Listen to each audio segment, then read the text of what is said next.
Topo Athletic is committed to lifelong health and better movement. Topo builds running shoes for those who get out there every day, regardless of weather, speed, energy, or mood. Their distinctive fit and feel combines instinctive human movement with modern performance and lightweight comfort to help you keep going, keep trying, and keep moving. Discover the Topo difference and step into a run experience unlike any other. Today we have a dynamic duo that is behind the race organization Go Beyond Racing based in the Pacific Northwest. They do races ranging from smaller runs all the way up to 200 miles with their inaugural Oregon 200 last year. They've made it their mission to create exceptionally scenic and life-changing runs that push participants to test their limits. If you guys don't know, I am reading off a card. I have no way of memorizing hype-up intros, but I can do some pretty good ones. They strongly believe in promoting inclusion and diversity in the sport, and they're among one of the first trail companies to really do that on a regular basis. They also have the Trail Mix Fund. So if you're looking for some amazing events out in the Pacific Northwest, check out Go Beyond Racing. And without further ado, I'd like to welcome the dynamic husband and wife duo, Todd and Renee Janssen. Hello. Hi. How's it going? Yeah, it's all right. Dynamic duo. I think we were supposed to be wearing like leotards and capes or something for that introduction. Yeah, I did my, well, one, I can't math today, and two, because this is episode 90, even though yesterday's was 91.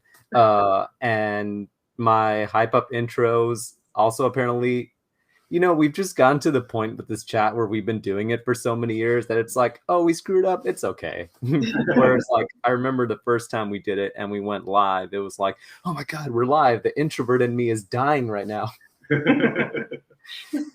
But it just ultimately ends up just being a fun, casual conversation. And I can't start this conversation without a food-related icebreaker question. So are you ready for our icebreaker?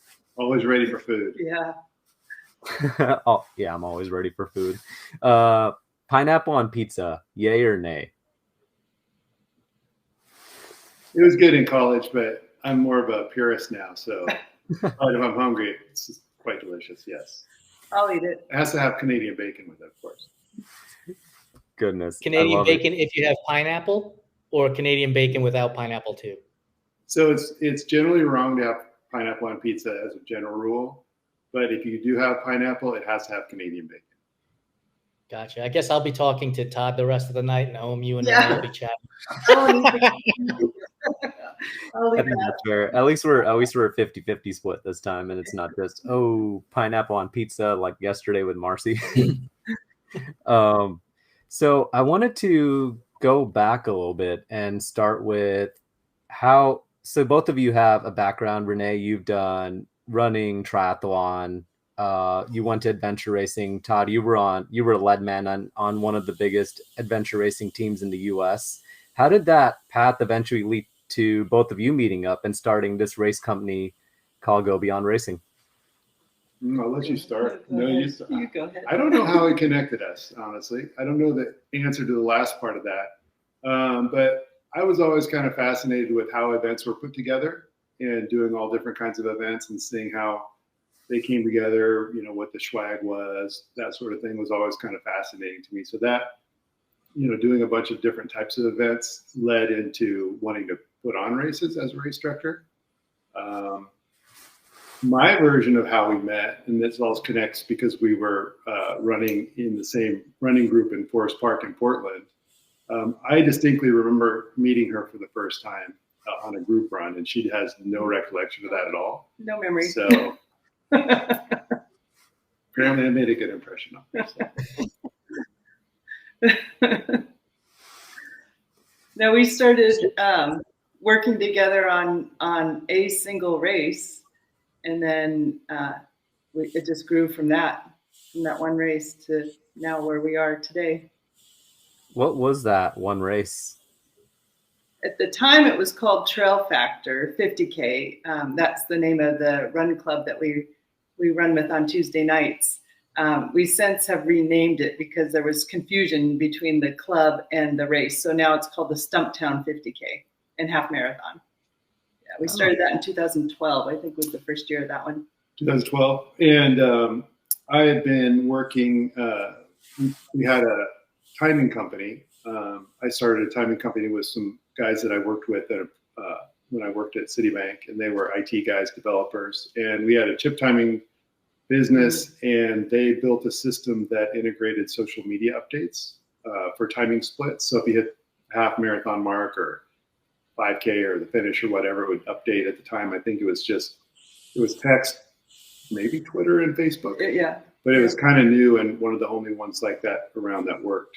And so we timed a bunch of races and got to the point where we were timing 50 races a year. And then we started the Portland Trail Series, took over Mount Hood 50, and realized that putting on the races was a lot more fun than timing the races. And so that transitioned off, and then we started Go Beyond Racing. But we started working together at that company called Inspire. I say company, it was 4 people. With a company. It's a company technically. But that's how we started doing Go Beyond Racing. That's what it grew from. What made race directing more fun than timing? Was it connecting with the athletes in a more personal manner? Definitely. Yeah, exactly. Yeah, definitely. Yeah. So timing is stressful too, but I guess race directing is stressful as well. But the stress that came along with doing the timing without the satisfaction, the reward of, connecting with the runner when they finished. Yeah, that's the magic of race directing, is seeing people accomplish goals and meeting people that way. And there's a lot of work and a lot of stress behind the scenes, but there's a huge reward from it as well. Timing business, you're nervous until the first person finishes and it's correct, and then you can relax. The first person's not correct, you just go into panic mode, and it's terrible. It's terrible. So, but it's definitely different for sure. For those of you that are just joining us, make sure that if you have questions for Renee or Todd, just type them in whatever platform you're on. We'll see them on the screen and we'll be able to relay those over. Aum, back to you. Well, I was just going to ask, so how did that, after doing the Stumptown 50K, when did you get to a realization that you wanted to do longer distances and different types of races? Because you have things ranging from, of course, the Mountain Lakes 100, and you have the Bristow. When did you realize that you wanted to up the ante of sorts? That's a good question. I don't know that there was a moment when we said, hey, you know what, let's just do really long races. Things were kind of growing. This was like 2013, 14, 15, and we were adding more races and coming up with new events. And, the Mountain Lakes 100 kind of grew out of that naturally, just because it was on the PCT in an area where we had a 50 miler. And we go to Lolly Lake. That's where the start and finish is for Mountain Lakes. We go there as a family, go fishing, hang out, and camp. And it was like, this is really a pretty special place. We need to put a race here. We did get to a point, probably starting around 2014, where we couldn't actually go out camping or on a trail without thinking about how we could do a race wherever we were. Our kids would say, is this a work camping trip or is this for fun? So he said, yes. So the whole, when did we want to do this kind of race, or when did we want to do that kind of race? It was definitely an evolution, and I can't point to a time when it really started. But we did want to have hard races. Like back when we were starting, there were a few other ultras around, but not like super hard technical type ultras. And we kind of started out trying to focus on that space with making difficult. In the beginning, people were like, none of your races are easy. They were all hard. And so that's kind of the direction we started off with. But we also like to think too that a lot of our races are more welcoming and friendly for first time 50K or first time 50 miler or first time 100 miler. So we like that as well. And then the version of how did the Oregon 200 start is definitely different depending on who you ask. I think her idea, she thinks it was my idea. No, it was not my idea. So probably shouldn't ask that. I drug my feet on that one a long time. I didn't want to. I'm like, I'm so tired after 100 mile. How are we going to do 200 miles? No. Oh my God. I have seen that after picture of the two of you, and it just, oh man. We looked way worse than the runners. Yeah. Man, and to think that there were only 45 of us this year, but I don't know if that made it more easy or more difficult because we were so spread out. Yeah. Yeah. No. It probably made it a little easier because we got a little more time in between, with people and being able to connect with them. Yeah. Renee, I'll direct this to you first. When you're considering events, regardless of distance, what is it, or what are a few things, if it's not just one thing, that us as athletes need to know about the process that you're going through? Because I think what happens is there ends up being a disconnect between us as athletes registering for events and the entire process that you as race directors go through. And we've talked to a handful of different race directors over our year, 2 years of doing this show. So I'd like to get your insight and thoughts on what it is that you wish we as athletes knew about what you're going through on the other side, so that things happen, right? Deluge happens, pouring rain, and athletes are like, angry at you as if you're controlling the weather. But so what is it that on your end that you wish athletes would, take a moment to be patient and understand the things that you're going through? Well, it's not as glamorous as they think. It's a lot of work. Like Todd alluded to, we pick places where we like to run or where we go, and as he was saying, like, we can't go anywhere on a new trail without thinking, ooh, this would make a great race location. And that's where the glamour or the I don't know, the kind of not fun stuff stops. But then it's where you get into all the logistics. Is it even allowed? Can you permit there? How many agencies do you have to work with? One of the big issues is always, where are you going to park the cars?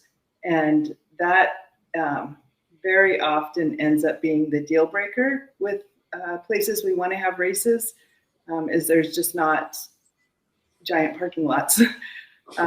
So all those sort of logistics that we start going through our minds, like, where would we, park people's cars? How do we get to the aid stations?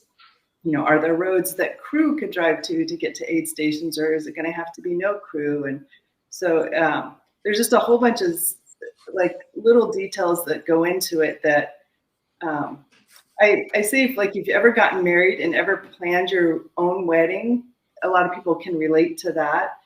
All the details and the things, the photographer, the cake, the flowers, all the things that you're stressing about as the bride or the groom, or the partner, and then nobody else sees that. All they know is that there's a party and there's dancing, and so it's all the little stuff behind the scenes that causes us a lot of anxiety sometimes that nobody knows about.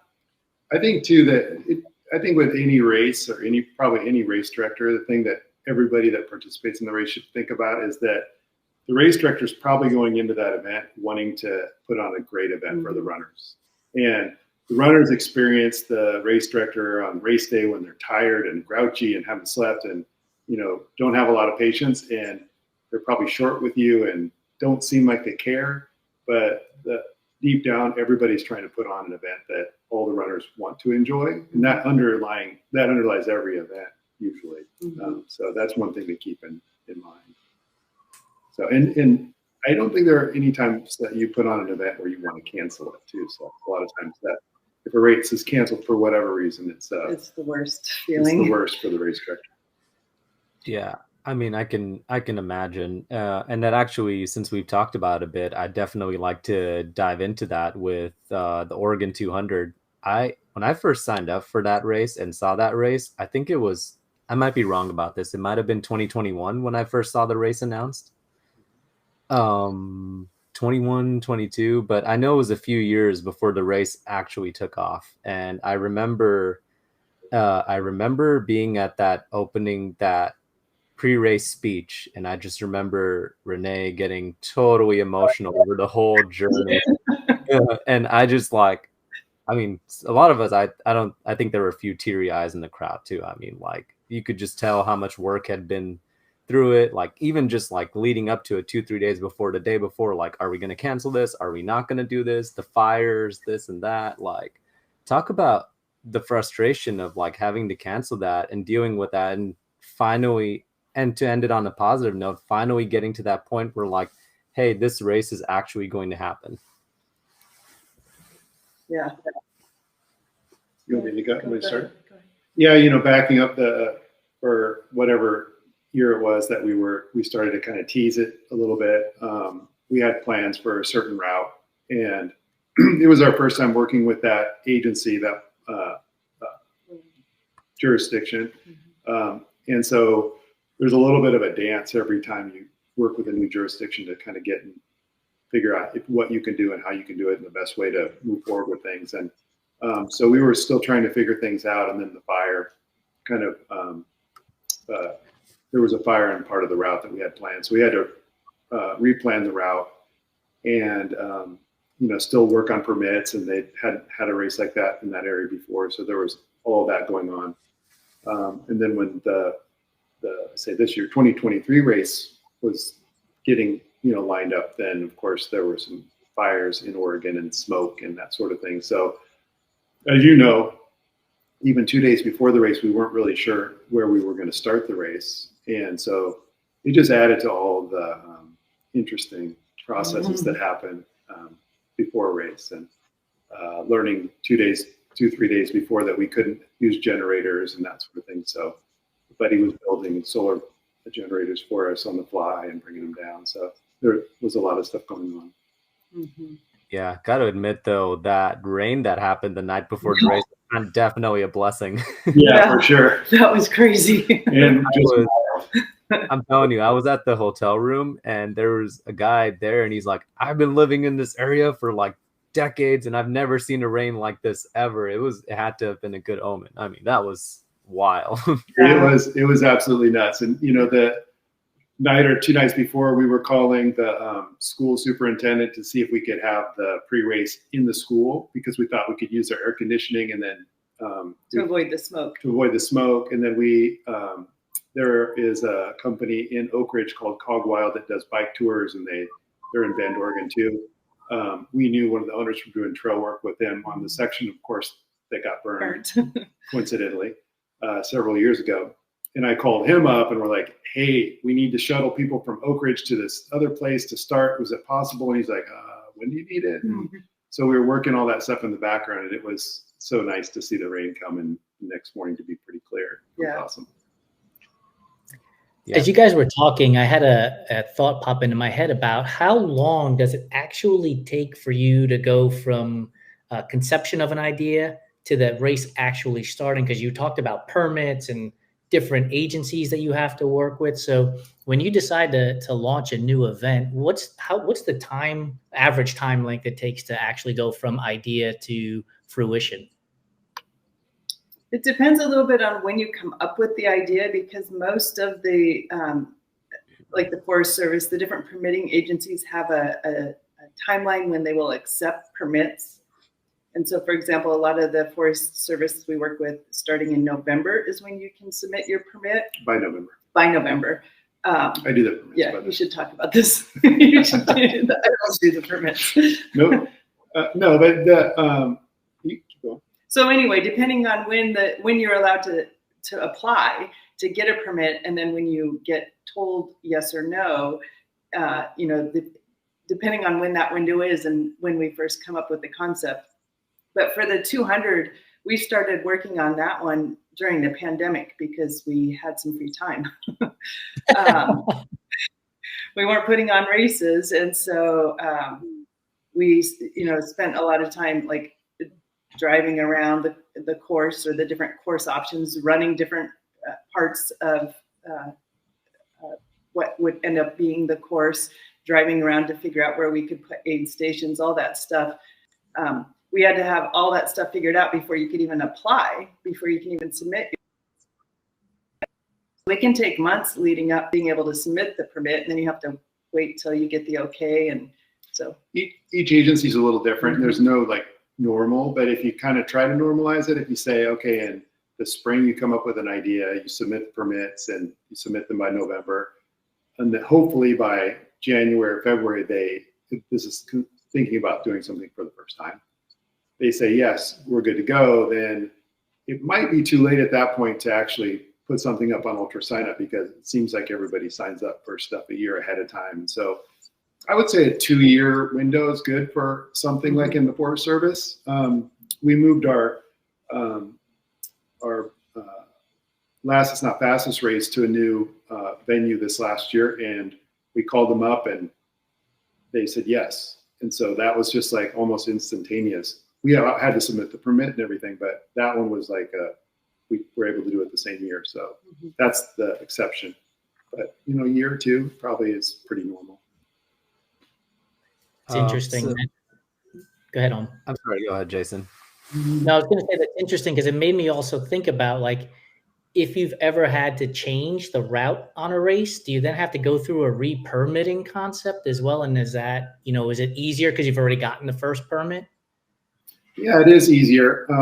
And sometimes most places are pretty good about working with you on that, as long as it doesn't go into an area that's not permitted. But yeah, it's usually fairly simple. And if you have a good relationship with the agency, then it's much easier. And some of our permits are 5 years. And so we just submit the date, the number of people, and the basic details every year, but the permit's kind of in place over 5 years. So that makes it much easier. So I want to talk a bit about the race itself. Doing a 200-mile race, I'm sure there's things that there were expectations of how it was going to go. And then there was kind of the reality of like, you can only understand it once you've gone through directing one. And so talk about that a little bit. How is it different from, besides of course, like having to be up for that many days straight because people are running for like, I don't know, like according to the Oak Ridge newspaper, like 2,000 miles. Yeah. Which, by the way, if you guys don't know, they called, what was it, the Oregon 2000 or something? Yeah. The Oak Ridge paper. I was like, oh wow, we really are in for a long haul here. Talk about what was similar to your expectations and what surprised you, and how it was more challenging than race directing a 200. Well, one thing that surprised us off the bat was how quickly people took off. The pace at we didn't expect the pace of the lead to be so fast in the beginning. So there was some scrambling that we were doing to get people to aid stations in time, because Jason Wheat, who led there in the beginning, was going way faster than we had projected. Yeah, that was a little bit of a shock. Yeah, I think that was the initial like, okay, it's going now. So we had you don't really know what the pace is going to be for sure. You can look at, and we looked at all sorts of other races and had all sorts of timetables, and we actually had a physicist analyze some data from Cocodona for us and like did this flow chart and everything, and it didn't really it wasn't right for the first day session. But it then kind of spreads out, and then it starts to normalize it halfway through or so. But for me, for the 200, the most surprising thing was how much I enjoyed it. And we were a day in. We have different roles at the race. My role was to get all the aid stations set up, kind of the logistics side of things. And it was about 27 hours of doing that before it was really comfortable for me to sleep for a little bit. And that was awesome. Just move, get everything set up. Everything was smooth. Volunteers were awesome. Everything was good. And then, a couple hours later, I'm chatting with people and talking to people. I'm like, you know what? This is the only race I can like sit here for 10 minutes and talk to somebody and like enjoy it. And looking back on that was probably the most enjoyable time I've had at a race. Just enjoying, being the race director and putting on the race. It was awesome. Well, I'm glad that the there's a bit of that, because I've always told people that with the difference in the 100s and 200s, I'm glad some of that like chill out at the aid stations, like have some time to talk vibe kind of spread to the race directors too. It's good to hear. Yeah. That's one of my favorite things about 200s for sure. Yeah, the kind of on the what was harder about it was for me was the 8 months leading up to it. You know, trying to figure out what we needed to buy and buying that and organizing and getting things lined up and how many trucks do we need? When are the trucks going to go down? And how much ice? All that sort of stuff. Planning out ham radio and all that for the months leading up was rough for me because we had other races as well. We had a normal workload, and I was kind of whiny at the time before the race, and I'm like, this is like an entire race season on top of the race season, and so when it came off fairly well, you know, it was nice. Yeah, that went super well. Granted, like I will preface this with the fact that that first turn was marked so well. I don't know how a bunch of us went straight. I think Emily Ketty went like 2 miles out and like back or something and still got first female. But you mark that section. that section was so well marked. I don't know how all of us turned that way. I think it was just herd mentality of just like, I'm getting into my zone. It's just a path, you know, but it was still really funny to think about. It happens in almost every race. No matter how well things are marked, people. Were you looking at, like, I imagine you're looking at the trackers and everything. Were you looking at it and you're like, what, already? Yes. I got a call. So we had Starlink set up at some aid station. I can't remember. We were just setting it up, and I got a call from you or from we had someone watching the trackers, you know, 24/7 at the headquarters there in Oak Ridge. And I got a call from somebody like, people are off course. And I'm like, it's only been like a half hour. So yeah, it was, that was funny. But ultimately, even though I had my moments of getting off the course, I did finish the race. I have the buckle right here. There you go. Nice. Yeah.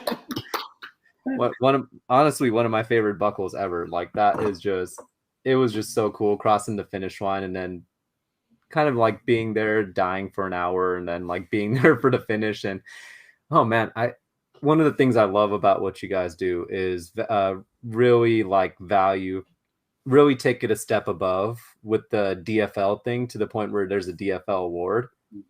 That guy had so much energy. I still remember being at the ceremony and watching him jump on the stage to get the award. Yeah, I was so nervous he was going to miss. After running 200 miles and he runs and jumps up onto the stage. I think we all were. He kind of had I was amazed by how strong he looked. He had a look of like, I couldn't tell if it was confidence or I don't know where I am. Yeah. Probably a combination of that. Yeah. But yeah, that was. Todd, you mentioned earlier about the volunteers, and obviously these events don't take place without them. Have you felt, have you noticed any difficulties in getting volunteers at events, and especially at something like a 200, right, where you're talking about 3, 4, 5 days of racing in and of itself, let alone pre and post race? Yeah, it's we're lucky. I mean, I often tell runners when we start a race that you're going to experience something amazing at this race, and it's the volunteers. I'm not sure exactly why this area has amazing volunteers or why everybody cares so much, but it's a difference between, I think, races in this area and other places. You know, it's getting harder to get volunteers at races just because there are more races, and you know, there are multiple races on the same weekend within 100 miles, and so it's a big drain. And we've made changes to our races where we've gone from 2 days to 1 day because, you know, we want to kind of pace things out across the year. Don't want to burn them out. And the Oregon 200 was it's just so different. And you're like, okay, a long aid station ship for a 50 miler is, 8 hours. That's really long. Whereas this one's 5 days. So how do you, do you do 12-hour shifts or 24-hour shifts, or how do you do it? And, all the volunteers were just like, oh, we'll just do whatever. We'll stay tomorrow too, or whatever. And, same with the ham radio operators. We had gaps in the ham radio operators. And so we had Starlink set up as the, backup communication plan. And we had radio operators. We don't have anybody scheduled for the next 24 hours. I'll do it, kind of thing. So people just jump in and do it. And it's really amazing. Yeah, being new to the area, I can tell you that you guys are certainly beloved. Your organization is. Marcy Braithwaite was on yesterday, and she saw that we were going to be talking to you today, and she said how much she loved you guys. And I interviewed Mike Morawski about a month ago. He's in Portland, and he's done your events, and I believe he's doing Lastest Not Fastest. Talked about it. Adam Lee commented earlier today from Community Trail Running about, the Trail Mix Fund is awesome. So it's clearly what you guys are doing, your formula for success is working, because to your point, people really love your events and talk about them to us. And having lived in the Southwest for a number of years, I won't say I'd never heard of you guys, but you weren't as popular as Aravaipa is in that section of the country. And so I saw more of them. Now that I moved up here, I see you guys, and it really is a testament to what you're doing with your organization. Thank you. Thank you. We have a comment actually from Facebook from somebody I interviewed just recently, Barbara Joe Weekly, who said DFL with the heart. Can't wait to put Barbara's story out on our platform. And we got a comment from community leader Adina saying DFL equals did fucking love it. Haven't heard that one before. That's great. That's a good one. So Jason mentioned the Trail Mix Fund, and I wanted to talk a bit about the importance of one of the things that Go Beyond really takes the lead on is inclusion. And I wanted to talk about the importance of inclusion at these events and the Trail Mix Fund a little bit, if you could dive into that. Sure. Go ahead. Yeah. Okay. You're good at this. So the Trail Mix Fund is a nonprofit that we started. We actually developed it during the pandemic also, as a way to make trail running more accessible to people who can't afford to race, and also for people who think they don't belong in the sport, specifically in the BIPOC and LGBTQ communities. Can I interrupt you for a second? Mm-hmm. And one thing that's important to remember too is this was not something we came up with. It was something where we had some runners who did our races, and they said, "Hey, I know it's a virtual race, but some people probably can't afford it, so I'd like to pay for 5 or 10 or whatever. Or if there is somebody, let us know." So that's kind of the genesis of that idea. So. Yeah, it was during the pandemic when we were putting on virtual races, and some people, had lost their jobs and they couldn't even afford a virtual race, and people were reaching out, concerned about us, like they didn't want Go Beyond to go away, and so they wanted to give money to let other people race, and so that's truly where the idea came from. And so we worked on that, developing that and making it available to our races. And the response was fantastic. And so then in this last year and a half, we've expanded it and across the country now. There are 51 races, I think, who are part of the Trail Mix Fund. And what that means is that races that are part of the Trail Mix Fund, people can apply to have the race registration fee waived for any of those races. So we're able to help people from Texas to New York and Indiana and Colorado, California, Oregon, Washington, all around the country now. And growing still, adding more races all the time. That's incredible. And it's just amazing to see what you're doing in the sport and how that stemmed from just the idea of it just started with a few people and it just evolved into something bigger. And I think that's generally how things start. You know, Jason and I talk about it all the time. You stand alone and then you find people who stand with you and you stand together and lift each other up. So that's awesome. Yeah. So what is, before we dive into the rapid fire, what does 2024 look like for Go Beyond and the future? 2024. Well, 2024 is exciting. We're doing a lot of the same races we did in 2023. There are a couple that we're not doing. Part of it's because of Oregon not because of. I guess it is because of Oregon 200. We just needed more time to work on that and be present completely during the planning process for that. So a couple of races went away. We're super excited that Fastest Not Fastest is going to continue in the Columbia River Gorge area. Last year was the first year we did it there, and it was amazing. That was super fun. Super fun. Yeah. And that was probably my second favorite event of the year. Mountain Lakes. But anyway, there are a lot of second favorites. But so we're just excited to see new people. Every year when we talk to sponsors and partners, we always kind of give a recap of how many runners we had and where runners were from. And there were 700 people that we had at our races that were new to trail running.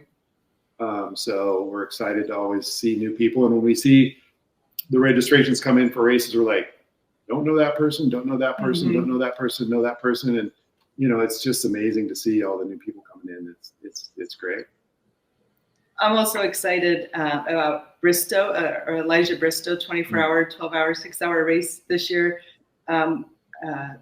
Nick Pham, who has run our events and is an amazing person, is helping make it a big Pride event this year. They had a presence there last year because it's during June, it's during Pride Month this year. And so we're going to have a big Pride presence at Bristow this year, and we're getting a lot of LGBTQ people to race, and I think that one's going to be a really fun race this year. Shout out to Nick, just amazing. I think it was Sand Prairie, the first aid station. Yeah, where I saw Nick on both the out and the back. Nick was awesome. Yeah. Well, Nick was at the first aid station, and their mother was at the second aid station. Oh yeah, that's right. Yeah, Ronnie was their mom was. Ronnie was at Sand Prairie. Yeah. Yeah. Oh, so cool. And Nick was at CT Beach. So. Yeah. We do have a Brian. Oh, sorry. I was just saying Brian Campbell says, yay, Nick. Brenna Campbell. I talked to, so Adina O'Neill, who's watching us on Instagram, also asked a question about expanding your race event organization potentially into open water swims or even potentially triathlon, maybe Xterra style triathlons. Any thoughts of doing something like that? Has that ever crossed your mind? You want me to go? Go ahead. Well, we have some friends who put on an open water swim event in outside of Portland, and we would go help. We volunteer, do the rescue kayak and that sort of thing. It's not our thing. I can swim, but I can barely swim. So that's we like to focus on events that we are passionate about and that we feel some connection with. We've had opportunities to take over events that we that other folks didn't want to do any longer, or whatever. But if there's not a connection for us, it's just not what we want to do. So the answer is no, and it's just not quite our thing. If anything, if we were to ever think about like expanding outside of trail running, it would probably be mountain biking or adventure racing. Yeah, because we both have done that, but definitely not swimming. Sorry. No worries. And with that, we will move into the rapid fire section, which I will graciously let. Oh, go ahead. I just want, before we move on from the Oregon 200, I just wanted to comment that you were the best you gave me the best hug of anybody at that. Oh, no way. I didn't know you at the time, and we had a great hug. I'm like, this guy's awesome. So, anyway. Oh, Actually- I appreciate that. Actually, Adina did correct me. She said she was asking about the Trail Mix Fund, if the Trail Mix Fund would have other events outside of trail running. Got it. That's a different answer. Yes, got that. Okay. So the quick answer on that is potentially someday, and we get lots of requests for people to expand the scope of what the Trail Mix Fund is doing. And what we say now is we have a specific goal that we're working on, and once we get there on that, then we'll look at expanding it because there's potential to do a lot more than what we're doing now, but we just barely touched the surface of what we're trying to achieve with the Trail Mix Fund, the way we've set it up now. Awesome. So there's potential for that. Oh, I love that. Oh, and by the way, I did see the cover photo that you guys put up of me in the Oregon 200 group. Somebody sent that to me. They're like, "Oh, Miss Always Smiling." I'm like, you probably just caught me the one time I was. trying to. It's one of my goals, along with the dad jokes, which I think a lot of the volunteers got the brunt of. Well, for our Mountain Lakes 100, we have the Warm Springs aid station is dad jokes and disco. So you need to come around there, and you can trade dad jokes in the middle of the night with those guys. Oh man, that sounds like my perfect aid station right there.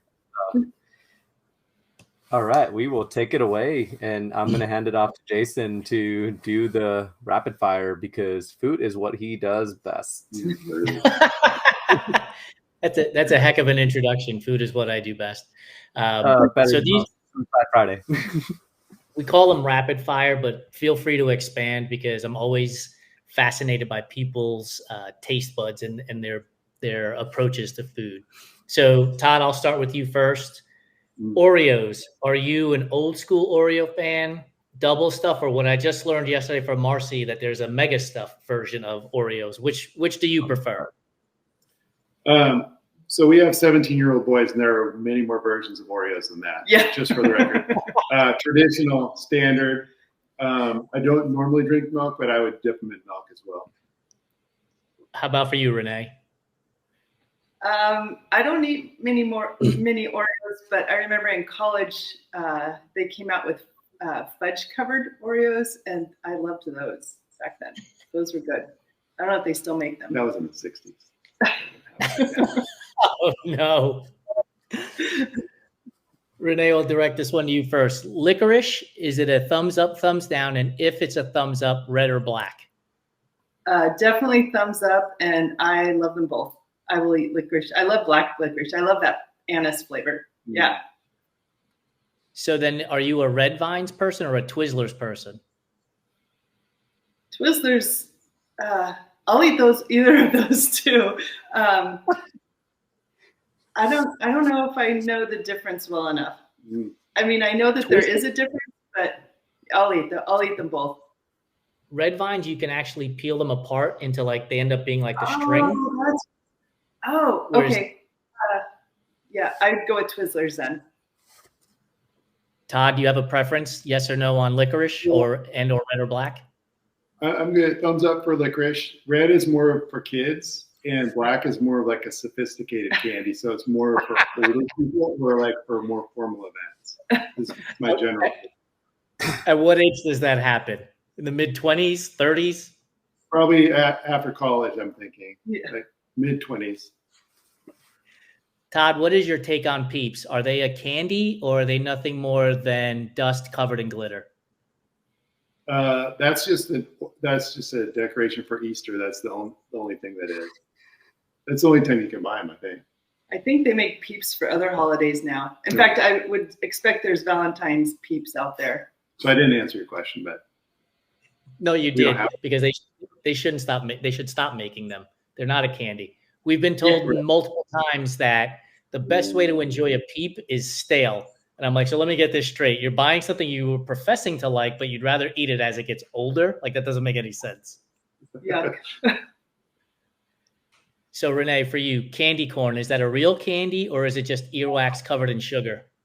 Oh, no, candy corn. I will eat buckets of candy corn Yeah, that's true. in October. Yeah, it is definitely a candy. In October? Well, Anyway. yes, I love candy corn. I also love You also love which? fruit cake. So I'm one of those people that like the weird things. Are you asking your own questions? So then do you like panettone, the Italian version of fruitcake? Yes, not as well as the traditional, but yeah, that's good too. Really? What is it that you like about the traditional fruitcake over panettone? It's so dense and just like, I don't know, it's good. It's the perfect trail food because it's highly dense calories, easy to carry. Yeah, fruitcake's underrated for that. So now I'm thinking of aid station options. Yeah. And it's funny because I go the opposite. I like panettone because it's not as dense. It's a softer cake, but I also like fruitcake too. So Todd, Yes. peanut butter or nut butter if you have allergies, creamy or crunchy? Well, there are two answers to this depending on the situation. So always creamy at an aid station because you can't, and just like you don't have super nutty, healthy bread at aid stations because they'll choke on it or it'll constantly be in your throat till the next aid station. So it has to be creamy. But just as a personal preference for dining, definitely crunchy. Okay, so when you're at home, forget about aid stations for a minute. When you're making your PB&J, do you put peanut butter on one side of the bread, jelly on the other, and then smash them together, or PB&J on one side of the bread and then just put it over top? Two parts of the answer. You can't separate the aid stations and what I eat at home because that peanut butter is always from an aid station. It's so gross, leftover peanut butter. It ages fine. And sometimes there's jelly in the peanut butter already. Or other things. But anyway. There is a truth to this because you put peanut butter on one side, put jelly on the other side, and then you put it together. And then the other question you might add to this next time is diagonal or straight. When you that's definitely a follow-up question. Okay, sorry, I interrupted. Go ahead. So my question is, do you cut it into 2 rectangles, 2 triangles, 4 squares, or 4 triangles?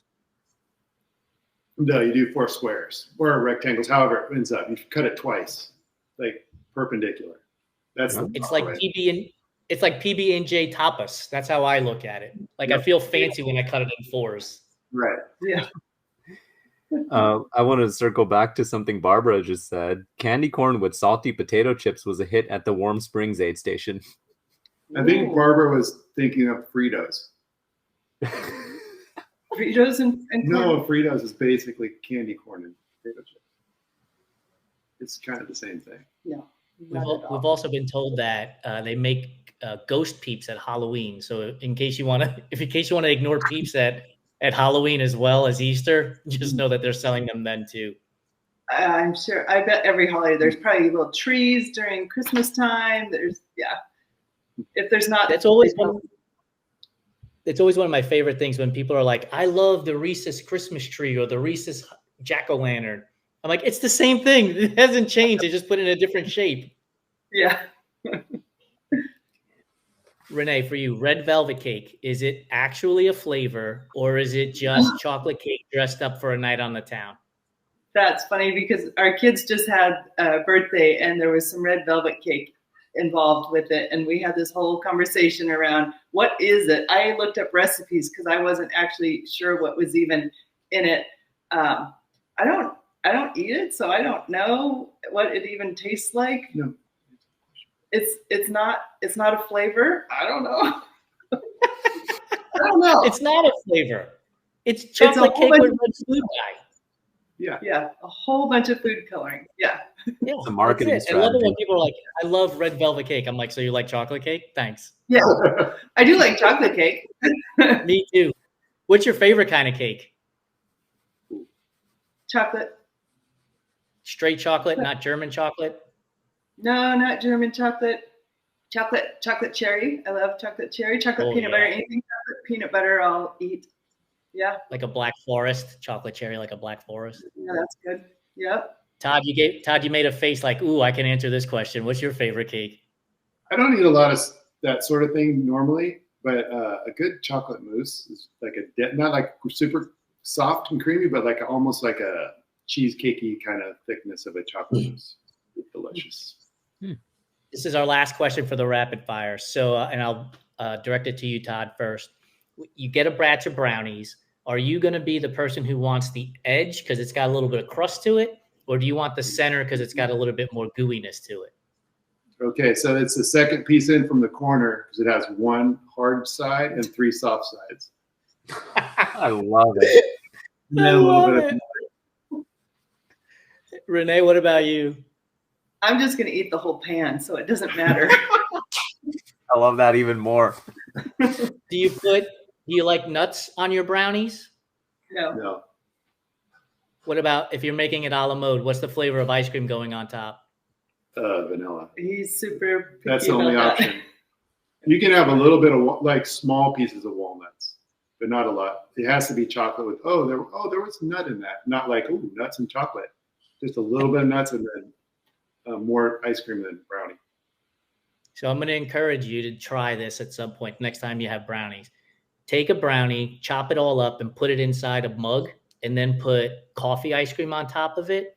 And as the coffee ice cream melts, as you're scooping through, you're going to end up getting like sort of like a mocha type of flavor. Really good. Yeah, that sounds good. Super good. We told you food is my thing. Well, thank you guys both so much. Go ahead, Aum. Can I ask you a question? Oh, yeah. Are we allowed? I learned last podcast that we could cuss on the podcast. We haven't cussed yet, but I didn't know if we could ask questions. You can cuss and ask questions. Do both. So what's your favorite aid station food? Like not like at a 10K, but at like a longer race. What's your favorite aid station food? For me it has to be like egg wraps with like avocado potatoes. That one's always my favorite for sure. In the 200, 100, it just has to be like a bean roll or something like that. Oreos.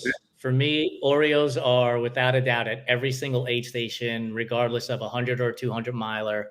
And later in the day, roasted potatoes are good if I need something warm, right? If it's getting cold at night. But I did Rocky Raccoon a number of years ago, and I couldn't stomach anything. So I basically fueled on approximately 100 Oreos. Like that was the only thing I could eat. And I managed to get through the race. So they were always going to be my savior. Oh, that's me, but Sour Patch Kids. Like Sour Patch Kids are my savior. By the way, I will say that the pierogies were a massive hit. I love those. Yeah. Those were great. Yeah. Pleasant surprise. The yakisoba noodles. I had like 4 bowls of those. Awesome. And here's something else. Whenever I mention this, people are always like, oh, gross or whatever. But mashed potatoes with maple syrup, they are saviors because you have that long burning carb in there with the potato, and then you have the quick hitting fuel with the maple syrup simultaneously. And so if you're late at night, like that is amazing. I don't think I could choke that down. Oh yeah. Have you ever put broth into your mashed potatoes? I have done that too. Yeah. Yeah, that's a little different. That's because salty rather than sweet, but yeah. Right. Right. I've done salsa and mashed potatoes before during the middle of a 200, and that actually ended up being quite a hit with some cold Coke. Yeah. Yeah. That hit the spot. And now I'm hungry. Just in time for dinner. Yeah. Just in time for dinner. Oh, Todd, Renee, thank you so much for being on our Fireside chat. This is just such a fun conversation. And can't wait to see how 2024 unfolds for Go Beyond. And we'll have to do this again down the line. Yeah. Absolutely. Thanks for having us. It was awesome. Yeah, thank you. Great seeing you guys.